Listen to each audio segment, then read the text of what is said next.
Hi everyone. Good morning, good afternoon, or good evening, depending wherever you are. Warm welcome to today's webinar on impact of EMRs on diagnosis with Dr. Mark Graber. In this session, we will explore the many benefits the electronic medical records and health IT offer in support of diagnosis, but also consider the unintended consequences that are created, some of which impede diagnosis and lead to harm. Suggestions for both designers and users will be provided on how to use these products to improve diagnostic safety and quality.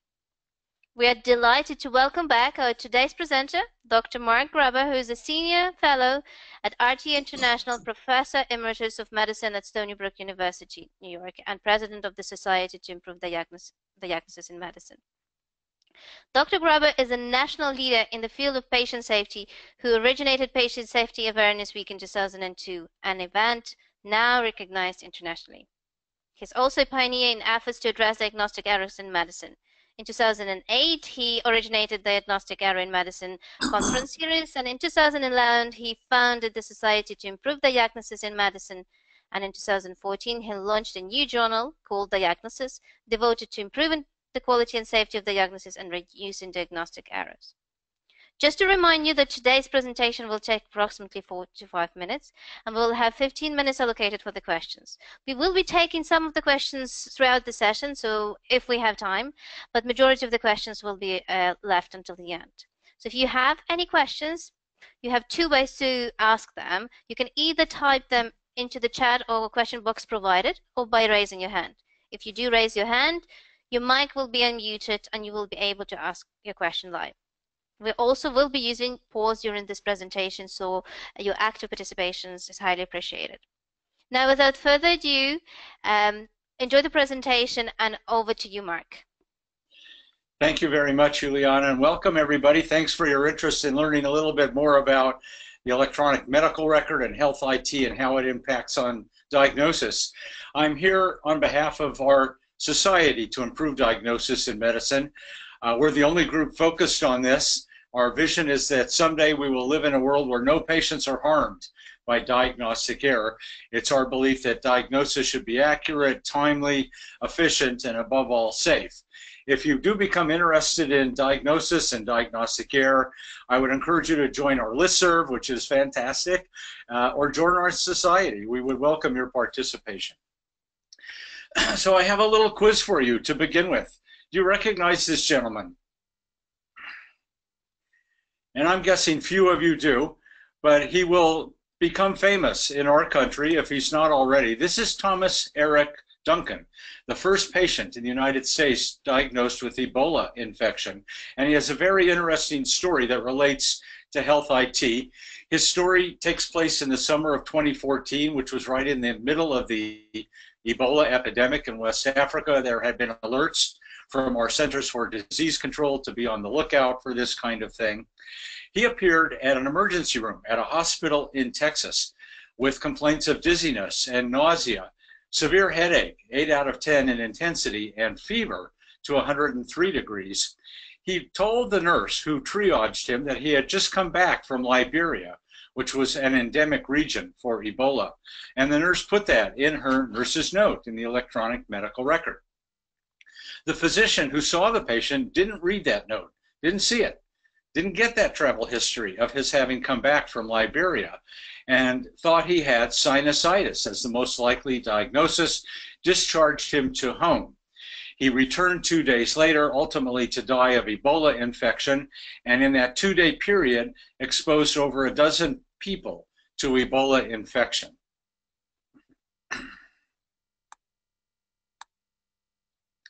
So this is the story of Ebola patient 0. It was written up as an article by Divya Upadhyay, Dean Siddick, and Hardeep Singh in our journal, and you can read the whole story yourself. But it raises the question, what role do electronic medical records play, if any, in diagnosis? How does it improve diagnosis? How does it get in the way?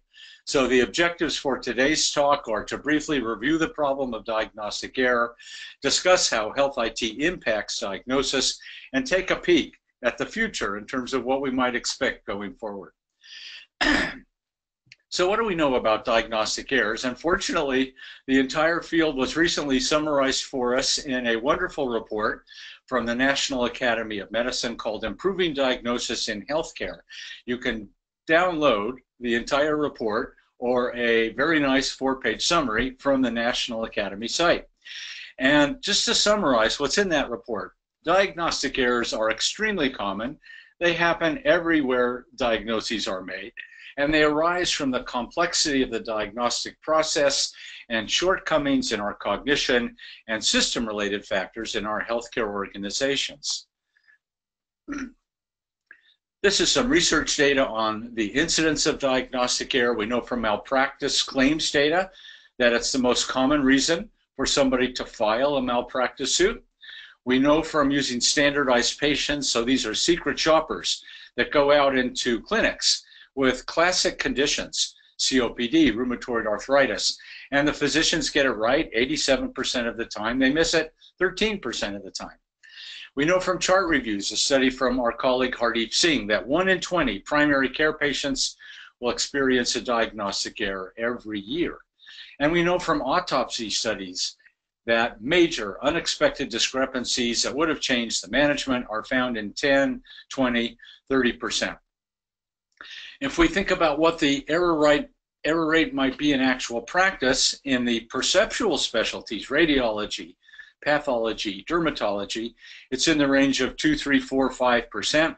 In primary care, we believe the error rate is 10%. And in specialty care, we really don't know. There's almost no data on what the error rate is there. It's almost certainly lower than primary care, but it's not going to be zero. This is what it adds up to.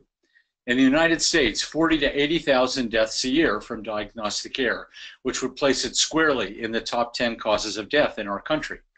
And if you do the math, divide by the number of hospitals we have, it would mean that every hospital, 10 deaths every year from diagnostic error, and patients harmed every day in our clinics, our emergency rooms, in our inpatient wards. This was the conclusion from the Institute of Medicine, the National Academy. It is likely that most of us will experience at least one diagnostic error in our lifetime, and some of these will have devastating consequences.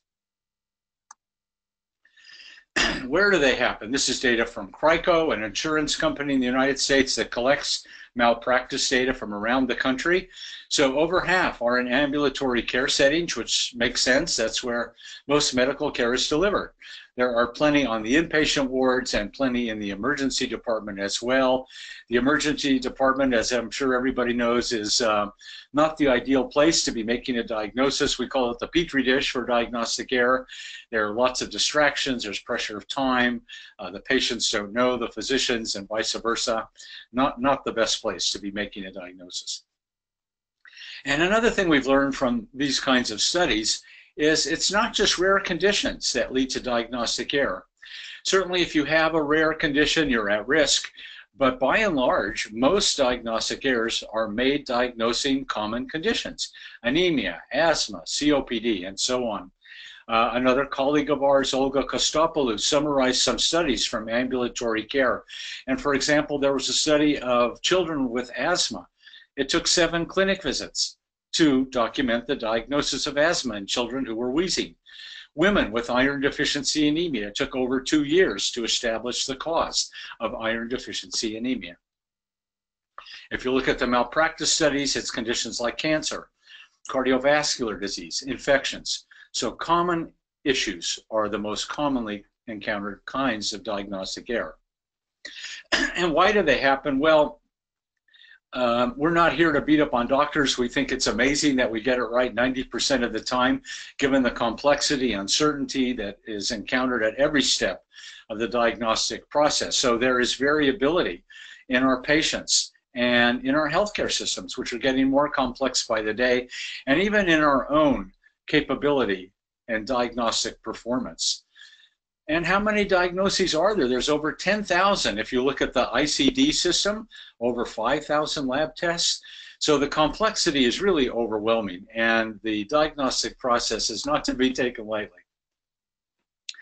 When we try and understand why there is a diagnostic error, this is an approach I use. So here's Mr. Duncan going along his clinical course. The diagnostic error, that diagnosis of Ebola could have been made 2 days earlier. And it's perfectly appropriate to wonder whether there were any cognitive contributions to the diagnostic error at that point. That's the sharp end of medicine. But it's also worthwhile, and the IOM would say very worthwhile, to consider what's going on in the healthcare system, the blunt end of all this. This is where we're talking about communication breakdowns, coordinating care, availability of expertise, policies, procedures, supervision, things of that nature. So if you think of what are the most common etiologies of diagnostic error, in the cognitive domain, sometimes there's knowledge deficits. Many people wouldn't even think of Ebola. They've never seen a case of Ebola. So it would be hard to diagnose that if you had never encountered a case and hadn't thought about it in 30, 40 years. Data collection problems are common, but by far the biggest piece of the pie is in breakdowns in clinical reasoning. George Bordage has a famous paper, Why Did We Encounter a Diagnostic Error? Well, I just didn't think of the right diagnosis. I just didn't think of it. And how about the system-related, the blunt end causes? Breakdowns in communication are the leaders of the pack encountered most frequently, and difficulties accessing experts or resources or information, having a non-ideal culture or weak teamwork are also contributing factors in many cases. So just some examples, what is a mountain goat doing way up here in the cloud bank? A bad joke.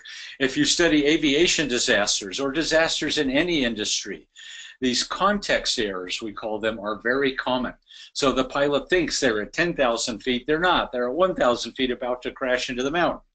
So in our Ebola case, the physician was thinking about what are the causes, the common causes of fever and headache in somebody who lives in Texas. And so sinusitis is a very reasonable diagnosis if you're in that context. And premature closure is something we see all the time. It means we fall in love with the first puppy that we encounter. Herbert Simon got the Nobel Prize for this concept in the field of economics. He called it satisficing. So it's human nature. When we're confronted with a puzzle, the minute that we've come up with a solution and explained all the pieces of the puzzle, we are happy, we are done, we're moving on. We're not taking time to construct a complete differential diagnosis and think whether there might be some better solution than the one we came up with. So in the Ebola case, was there a differential diagnosis in that patient's record? Or was sinusitis accepted as an acceptable diagnosis and no further thought was given to it? So if we were doing a root cause analysis of the Duncan case, this is kind of how I would do it. It's possible that knowledge deficits played a role in the process. Data collection was clearly problematic because the information of his travel to Africa was available, but it just wasn't accessed as part of the clinical reasoning process. And I think you could make a case that both of these elements, the wrong context and premature closure, might have been elements that contributed to the diagnostic error in this case. And how about in the system domain? We don't know if decision support was used or not, or whether it was available. That might have been a potential solution. I think you could make an argument that the teamwork was less than ideal. There was no direct communication between the nurse and the physician. It was all done through the electronic medical record and ineffectively going that route. And there was this phenomenon that's now been called electronic siloing. The nurse and the physician were practicing in their own worlds, their own domains, in their own silos. There was no good communication or connection between those two members of the diagnostic team. Okay, so let's turn over to health IT and electronic medical records. What do we know about this connection? Well, let me first make a broad statement, and that is that health IT is involved in every step of the diagnostic process for those of you who are using it. Secondly, that the use of health IT is increasing exponentially around the world. In the US, essentially every hospital is now using electronic medical record, and it's in over 75–80% of physician offices. And finally, that the efficiency and the quality and the safety of the diagnostic process is intimately related to health IT and the electronic record and how we use these things. So let's start with a quick poll.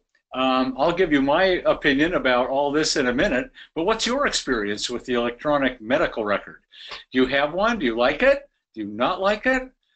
Do you not have one? This is an opportunity for us to hear your input. So please vote. We'll show you the results in just a minute. Thank you, Mark. The poll is on the screen, and our participants are already voting. Essentially, 60% of our participants have already casted their votes. The answers are definitely spread out between a number of options, but we'll just give them a couple of more seconds before we display the final results. Okay, so let's see. It seems to be we're almost there. So let's just share the results with those of us who can't see. And 50%, oh my God, I used one and liked it. So that's the majority of our participants. Then 18%, I use one and I don't like it. And 32% of our participants have not used one yet. Over to you, Mark. Thank you, Juliana. So that's very interesting. And for those of you who are not using one now, it'll be interesting to hear your reactions when you do have it. And it's very nice to see that people like their electronic medical record. I'm amongst that group. I think it's terrific. It helps me in a lot of ways. This is from the IOM report, and it shows that diagnosis is a process. It starts with patients encountering the healthcare system. That circle is where we're trying to come up with the diagnosis. It leads to treatment. It leads to action. There's hopefully some learning that takes place. And this is all based on the SAFER diagnosis framework that was initially crafted by Hardeep Singh and Dean Siddig. And the point I'd like to make is that the electronic medical record impacts every single step of that diagnostic process, starting from access to care, where patient portals are very popular and open up new ways that patients can access care. I am a big fan of the Open Notes initiative. If you're not aware of that, check it out. This is where patients have access to their medical records and can see what's in there, what's being written about them. The electronic record helps us get an accurate history. It helps us track the data to see what the findings might be in a more simplified way. And at every single step, you can read through this on your own, you can see the electronic medical record is important and helps us get through the diagnostic process, especially down at the bottom. It's very handy to help us monitor what's going on at a system level. And I'll show you some examples of that going forward. So it's a issue that seems to bring out strong emotions in people. Some people love it, some people hate it. It's the good, the bad, and the ugly, and I'll give you a quick little tour of those domains. So let's talk about the problems that arise in using electronic health records, and there are many. Here's a list that we came up with. It's based partially on a paper from Rob El-Khare and Gordy Schiff, and we've added some of our own. And for those of you who use electronic records, I am guessing you've seen every single one of these things. Notes that are copied from one day and pasted into the note of another day. Note bloat, where notes are pages and pages long. Meaningless alerts. So much information that we don't know where to start. Usability issues galore. It's not easy to use. It's too many clicks. The lack of connection is a major problem. Hospitals aren't connected to each other or to doctors' offices. Some people say it's very time-consuming. And for sure, if you've got a computer going, it has the tendency to detract from your interacting directly with the patient. Down at the bottom is a survey from our country done by the RAND Corporation. 1 in 5 physicians say they hate the electronic medical record. They want to cash it in and go back to a paper system. That's how unhappy they are. We call it the copy-paste curse. A study recently done showed that 3/4 of notes by both trainees and their attendings in the ICU contain more than 20% copied material. And it's just so easy to do that. You think it's saving you time, but unless you're very careful about editing those notes, what ends up in the pasted note is inaccurate information. And the consequences are these notes that are so big, so huge, that have incorrect information, misleading information. And when you read a note that's been pasted that's inaccurate, you no longer trust the physician's note at all. You don't know whether they did a physical exam that day. You don't know what to believe. And it creates a safety risk for the patient and the risk of actual fraud. There are now malpractice cases and legal cases that are arising from the inappropriate use of copy-paste functionality. Many organizations are concerned about this and have issued guidelines about how to use copy-paste appropriately, and you can look at advice from NIST, HEMA, and the ECRI Institute on how to use copy-paste more effectively and avoid these problems that we've been talking about. This is a figure I've been borrowing from Michael La Posada. He calls it the electronic wall created by the electronic record. And what he's talking about, he's a laboratory professional. What he's talking about are physicians will order a laboratory test and it goes through the EMR. The results are sent back by the laboratory professionals, and there is no direct communication. There's this wall created by the EMR, and it breaks down the face-to-face discussions that we used to have. And though that creates a problem. For example, we know that the radiologist reading your film knows so much more about your patient and that imaging test than he or she documents in their electronic report. So if we were having those face-to-face discussions, it would enrich patient care and it would improve the diagnostic process. But to the extent that we rely upon the electronic medical record for communication, we're at risk. And we saw an example of that in the Ebola case, where the EMR was not an effective communication device between the nurse and the physician. So that's all I'm going to say about the downside of the electronic record. I already mentioned that I'm a big fan of the EHR, and these are all the reasons. And we're not going to go each one of these. I think it'll make sense to you, but it helps organize thought. It does promote communication in some ways. For example, if I order a consult, the consultant can see all the notes that everybody else wrote, all the tests that were done earlier in time, and it helps enhance the quality of care to that effect. Decision support is terrific. We'll be talking about that. The record is legible. You can read what's there. You can find it. I remember in the days before our electronic health record, we would go to clinic. Only half of the patients would have an electronic record available. So there are many, many ways in which the electronic record improves diagnosis. And the thing I like about it the best, it saves me time. I'm a nephrologist, and if I would go to the dialysis unit and have to renew a patient's prescriptions in the paper days, it would take me a half hour to write out those 25 prescriptions. With the electronic medical record, I can do it in 2 or 3 minutes. Click, click, click, you're done, and I just saved 20, 25 minutes. That adds up.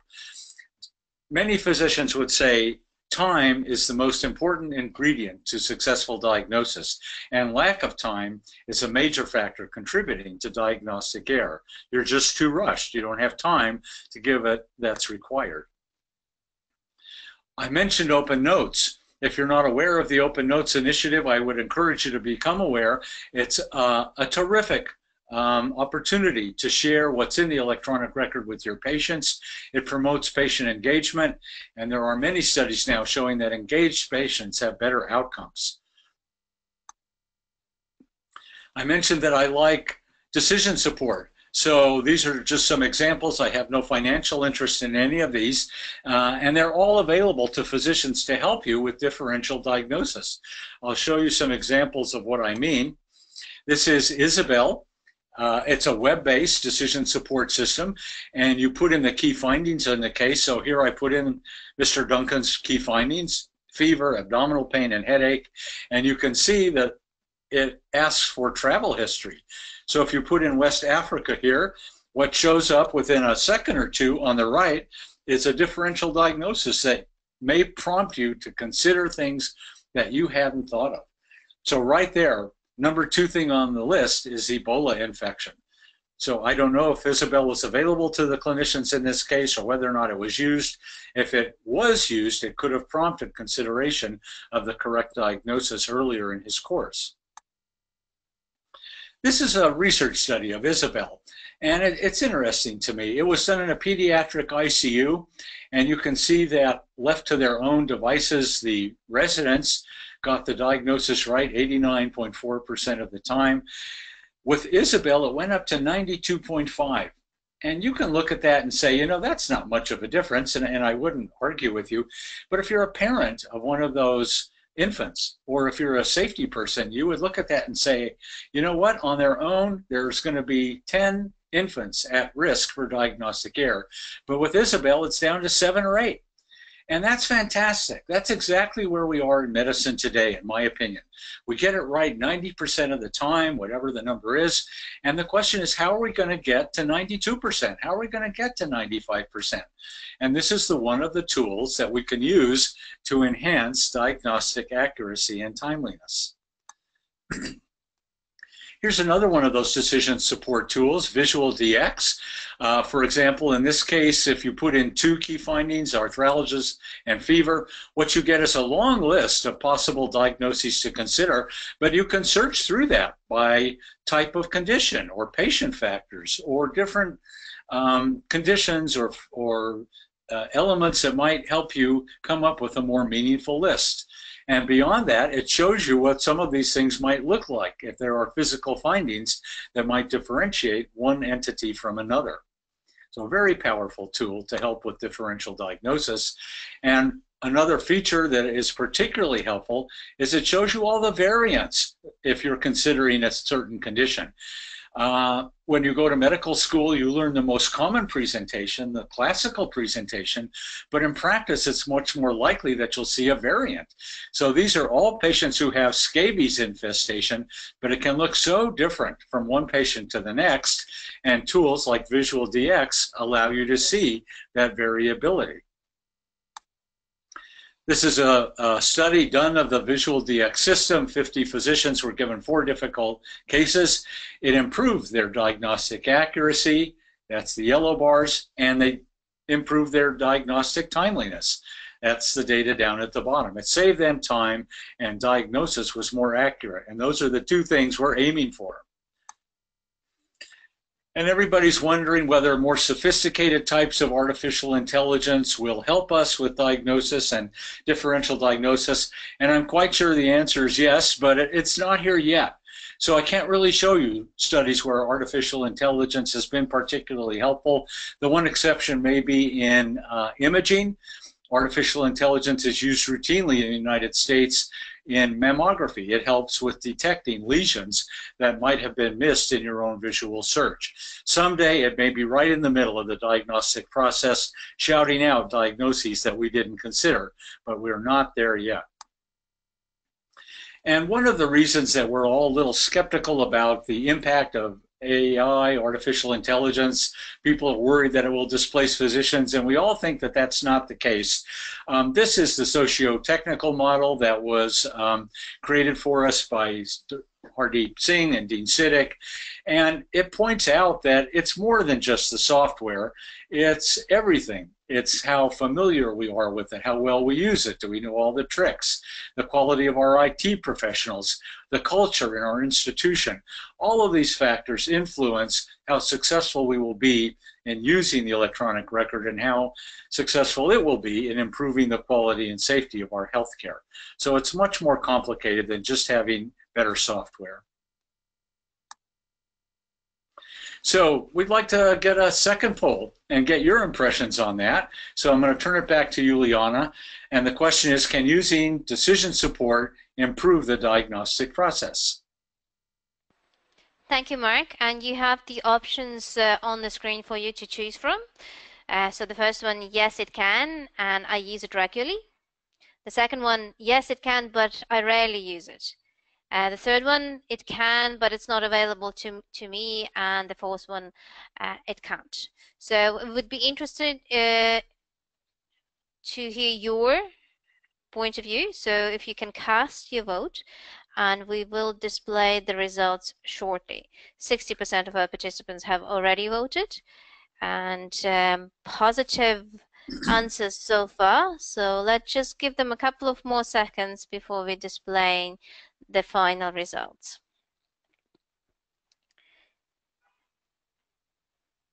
Okay, so I can see there is still a couple of people that would like to cast their votes. Okay, now let's share the results with the remainder of our participants. And 54% in this instance think that yes, it can. So using e-decision support to prove diagnosis, but they are not available to them. So essentially 54 of our participants are still not been able to avail of it. 24 of our participants, 24% of our participants went for the option it can, but and they use it regularly. And 22%, so similar to that, still agree that it can, but they rarely use it. And none of our participants voted for it can't. Over to you, Mark. Thank you, Liana. Let me just make some comments on that. Very interesting results. For those of you who don't use decision support now because it's not available, the products I showed you all cost a little bit of money. They're not horrible, and there are many free ones that you can use. And for those of you who have it available but rarely use it, that's actually very common. Some of the tools I showed you, for example, DXplain has been available for decades, and Isabel's been available for over a decade now, but people simply don't use it. And if you ask physicians why, they say, yeah, I know about it, it helps me in my care, but I just don't have time. So that's a shame. We really do need to take the time, and it would lead to improved diagnosis. So try these tools out when you can, and it's also noteworthy that you may not have it, but your patients do. There are many patient-facing versions of these tools for differential diagnosis that patients are starting to use. One thing I would like to make clear is that we do not recommend the use of Google for differential diagnosis. Not at all, not under any circumstances. It's been studied. The sensitivity is very low. The programs I just showed you have sensitivities close to 100%, Google 58%. And the list you get from Google will be non-selective. It's not given to you in any particular order. So the best specificity is near zero. Do not use Google for differential diagnosis. Use one of these specially designed products. Okay, I'm not going to talk anymore about the electronic medical record, and I'd like to turn to some other aspects of health IT that are very relevant to diagnosis and quality and safety. And you can see the things I'm going to talk about here: trigger tools, telemedicine, voice and facial recognition, handheld devices, and wearables. It's a new world we're getting into, but all of these things are going to have a major impact on diagnosis. So let me start off talking about trigger tools. So trigger tools are software algorithms that take advantage of all this digital data we have in the electronic medical record and use it to improve safety. So for example, one of the problems we have in terms of diagnostic error is that many critical lab tests are never reviewed. Hardeep Singh has data that almost 10% of critical test results aren't really reviewed ever. They fall between the cracks. So how can we approach that kind of problem? And trigger tools may be one of the solutions. For example, this is a trigger tool that was created by Michael Cantor and his colleagues at the Kaiser Permanente healthcare system in Southern California. And the trigger here is looking at patients who have rectal bleeding. For example, they have positive tests for fecal occult blood, but using the trigger tool have had no colonoscopy, haven't been seen in GI. So in this study, they went through their hundreds of thousands of patients followed in their healthcare system and found 168 patients who needed follow-up but didn't have it at that point in time. 26 of these people completed colonoscopy and 2 cancers were identified. So it shows you the value of the trigger tools in detecting patients who might be at risk for harm from diagnostic error and how you can prevent that using these trigger tools. This is a rapidly expanding process for them. This is their current catalog of trigger tools. They call it the SureNet system. And you can see that they've developed triggers not only for diagnosis, but for treatment and medication safety. And I can promise you, I'd be willing to bet that in 10, 20, 30 years, every one of our healthcare systems is going to be running these trigger tools in the background to help us make sure that things don't fall between those cracks. Hardeep Singh has been very active in developing trigger tools. He has a whole series of papers dedicated to their use.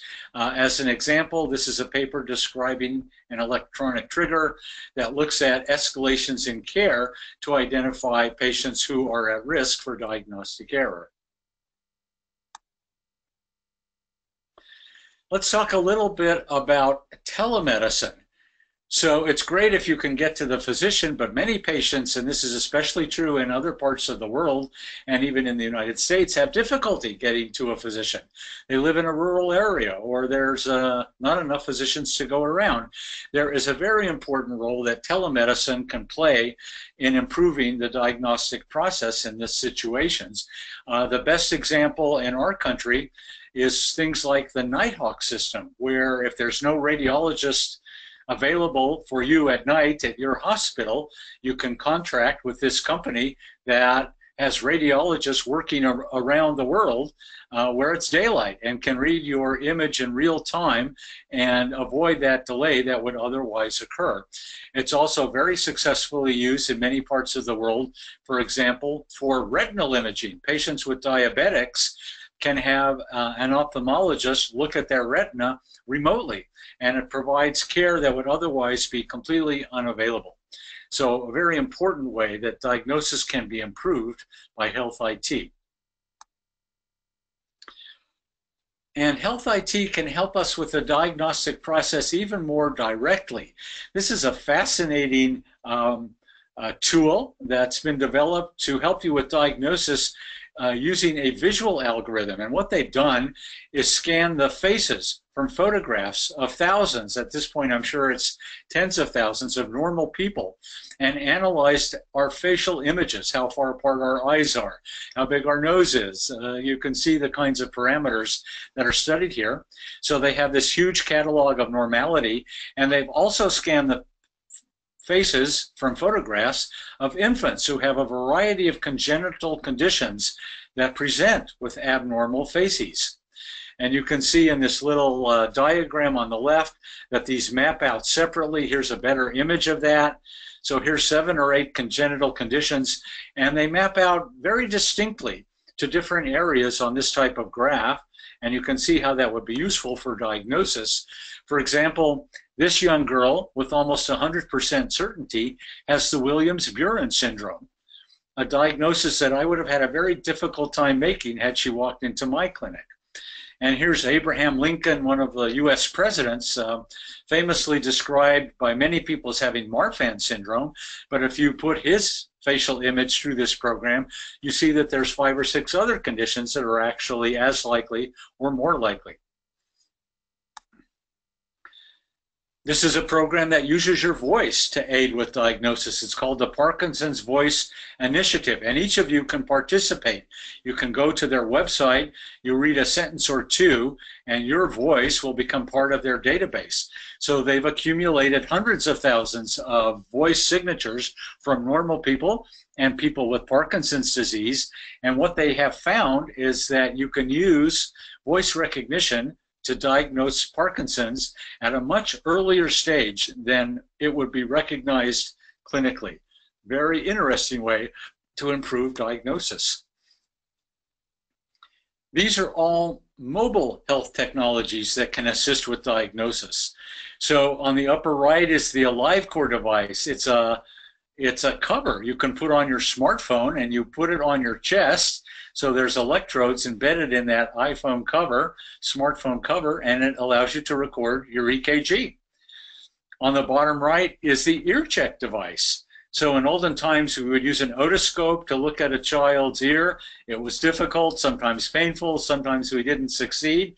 The ear check device allows you to see the tympanic membrane faster, more successfully, less traumatically. Lower left is a portable ultrasound device that plugs into your smartphone. And in the upper left-hand corner is a device that can be just held against your skull, and it tells you whether or not you've sustained a subdural hematoma. Very useful for military applications in the field. 10 years ago, all of these things, or 5 years ago, were research devices, and today at least 3 of these are available commercially. Except for the subdural device, you can buy these 3 other products yourself. They're all now available for your own use. Pretty amazing. And, ultimately, we're all hoping to have that tricorder. You remember Dr. Spock? He passed the tricorder over the patient's body and it told them what was going on. So some of you may be aware, and some of you may be not, of the tricorder competition that recently concluded.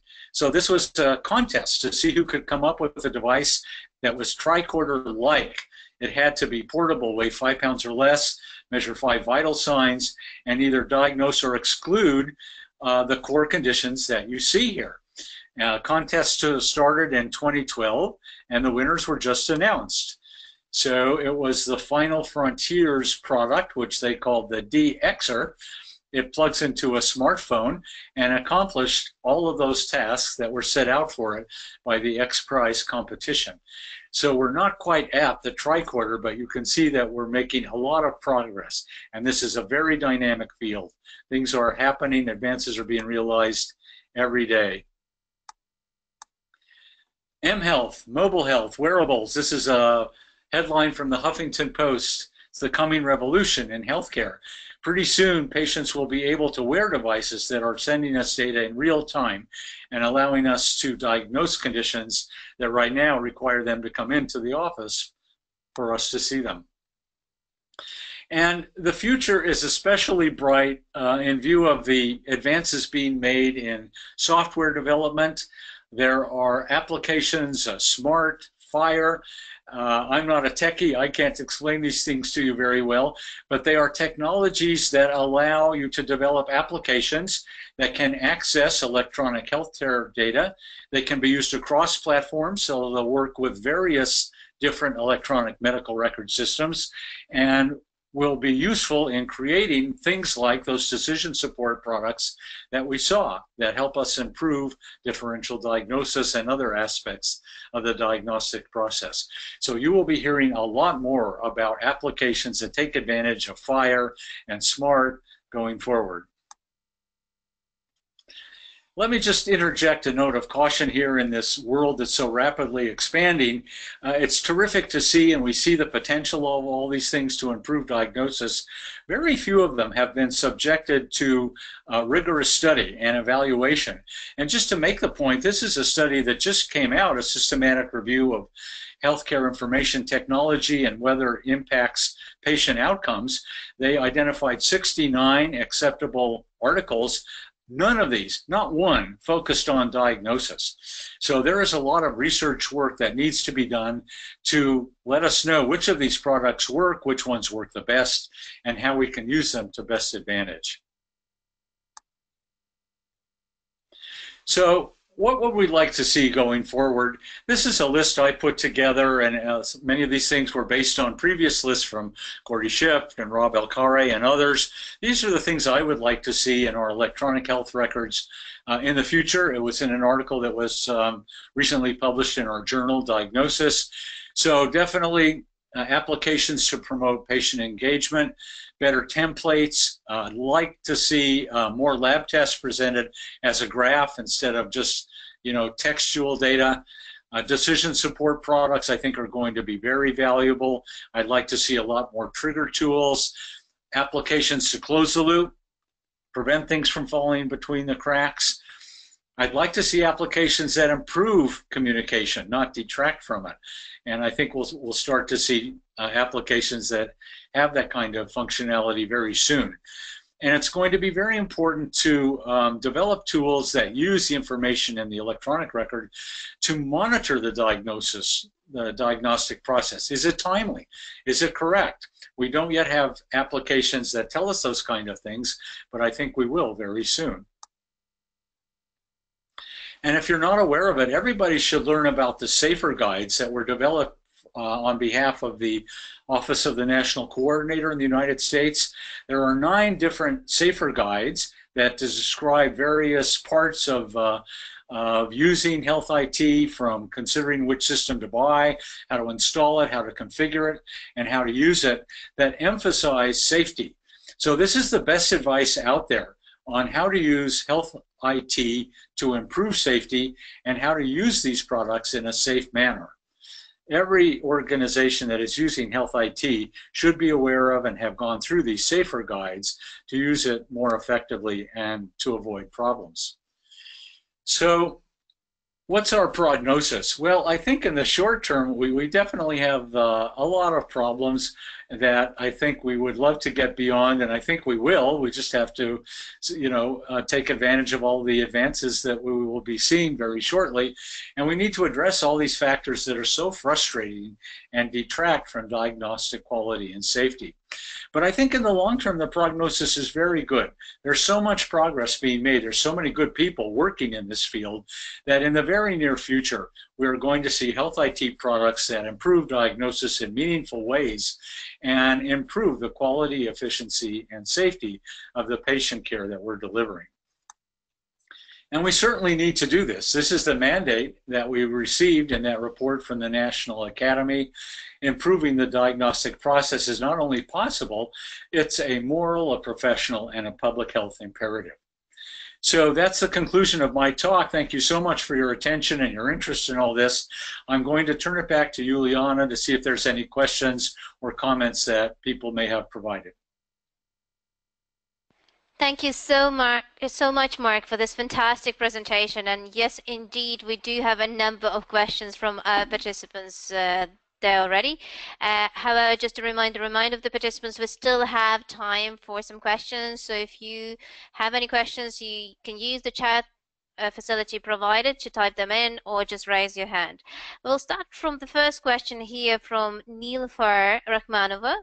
And the question stands as follows. I wonder if these various ever-evolving electronic tools are overwhelming for physicians and add complexity to the already complex health system. Are there new tools replaced old ones to make their life easier, their use easier? Yeah, that's a great question and very relevant, and you're absolutely right. Each one of these electronic tools has its own complexities and tricks. For example, it took me a while how to use Isabel effectively. And the electronic record itself is an interesting example of complexity. When you first get your electronic medical record, you're not very good at navigating around and you don't know all the tricks. But as time goes by, you get better and better, more effective. You find all the little hidden treasures that are in there that you didn't know about initially. So certainly complexity is a major issue. Many people refer to this as the usability issue. There are elements of these electronic tools that are not intuitive. They're not easy to use. There's too many clicks. You can't find the tool that you want. You can't find the information that you want easily or quickly. So usability and complexity are major issues that the developers of these products need to work on and help us with. Thank you so much, Mark. Another question here from Ryan Siderchuk. Very sophisticated question. Is there any work happening to identify and perhaps eliminate the systematic cognitive biases downloaded into the medical students? For example, when you hear hoof beeps, think horses, not zebras. Further, aren't all such satisfying heuristic inherently error-prone to some extent? Yeah, well, that's a great question, fascinating, and for sure, every element of the clinical reasoning process is error-prone because we're human. So we have all these innate tendencies to take shortcuts and make assumptions and jump to conclusions, and these are all the biases that can detract from optimal diagnosis. But we shouldn't be too harsh. These are the exact same strategies that allow us to make a diagnosis so quickly. When a patient walks in our clinic and we immediately recognize what they have. So there are these two sides to cognition. The beauty of it that allows us to recognize things immediately, but these biases that come into play. And certainly the electronic applications that we're talking about are very effective antidotes to these cognitive biases. And as I've already discussed, I think the most common reason for a diagnostic error is we just didn't think of the correct diagnosis. So we've shown several examples of how using these decision support products by showing you a differential diagnosis can help you consider a diagnosis that you might not have considered initially. Thank you, Mark. Another question from Dr. Rizwan from Qatar. And the question, in your opinion, do you think EHR wall can be minimized by using virtual reality and using lots of cameras? Of course, the confidentiality would be an issue, but do you think that is possible? Yeah, that's a very interesting possibility to consider.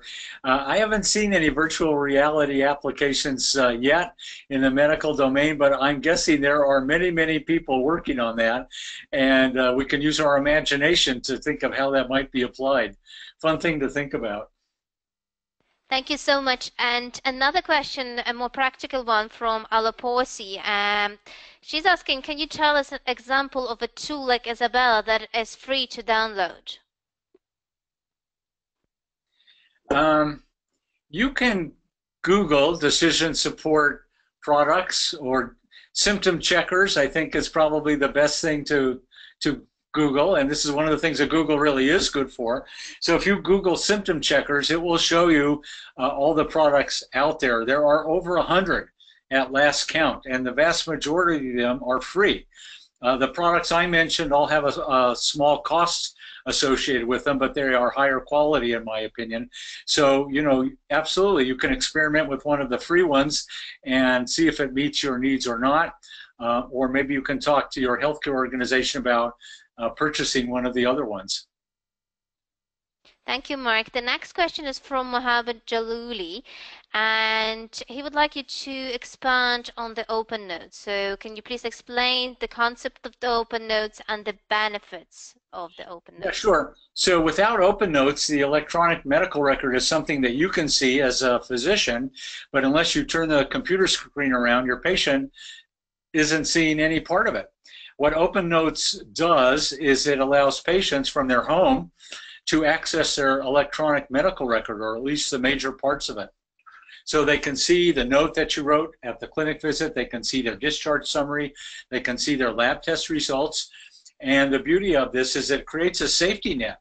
So for example, if there's a lab test that I hadn't looked at yet or that I had overlooked, and if the patient has the opportunity to see those same results, they may pick up on an abnormality and call me up and say, hey, what's with this lab result that's abnormal? And it creates a safety factor that might help prevent a diagnostic error. Thank you so much, Mark. Our participants are still typing some questions here, so we don't have any questions at the moment, but there are a couple of hands that have been raised, so we're trying to kind of to get them online if we can. And then obviously what we would like to kind of, there is another question from Niloufar, okay, before I ask the question from myself, the next question from Niloufar, are you aware if there are any initiatives or thinking to make these amazing tools available for low-income countries where errors are much more prevalent? Yeah, great question. These tools are so wonderful and so powerful. It would just be terrific if everybody had access to them. And I'm not aware of anybody pushing that kind of work to get things out there. The electronic medical record that I use, developed by the Departments of Veterans Affairs in the U.S., is free.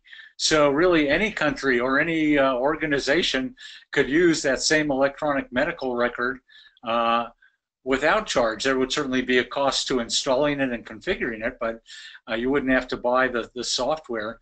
So those kinds of things can help, and it would be terrific to see some sort of international initiatives to get these things out there. I completely agree. That's a great suggestion.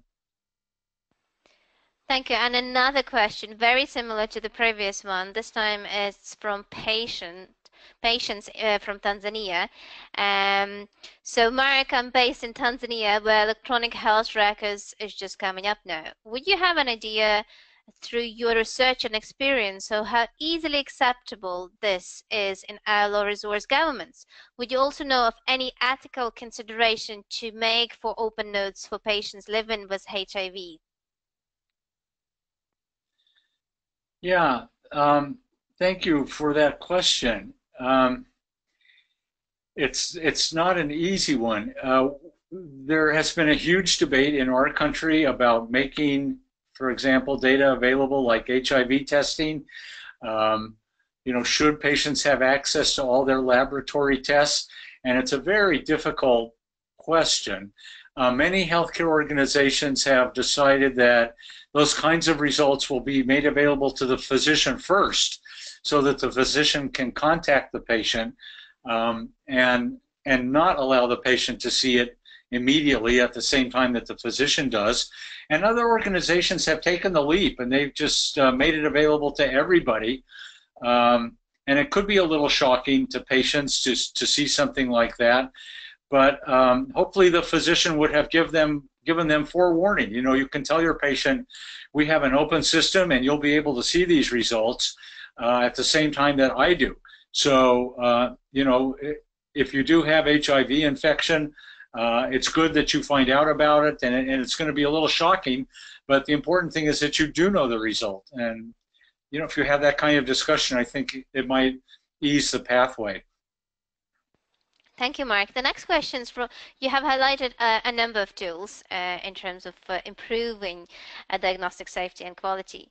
In your opinion, what is the future most effective diagnostic tool in your kind of from the existing ones and from the ones that are coming out now? Oh, I don't know. I mean, the miracle to me is the electronic medical record itself. And I think the improvements that we see in that functionality will have the most direct impact on our practice as physicians. Certainly decision support would be number 2 on my list. I think it's fantastic, and it will be used in many different ways besides just supporting differential diagnosis. It will keep me from ordering the wrong drug, or ordering a drug that the patient's also on a different version, or ordering the wrong dose. And many people already have that kind of decision support built in. And it will see many applications in diagnosis besides just differential diagnosis. Thank you so much, Mark. I think on this note, we will conclude the session. That's all we have time for today. On behalf of ISQua, I would like to express huge thanks for this fantastic presentation. Great feedback here from the participants, a lot of questions, amazing attendance, I have to say that. So thank you so much, and we hope to have you again. You always manage to deliver absolutely new research and the information that we haven't heard from before. And then just to conclude, a feedback from Niloufar just literally came in. Really awesome presentation, and there is no better to summarize that. Thank you, Leon. It's a pleasure. Thank you, and goodbye to everybody.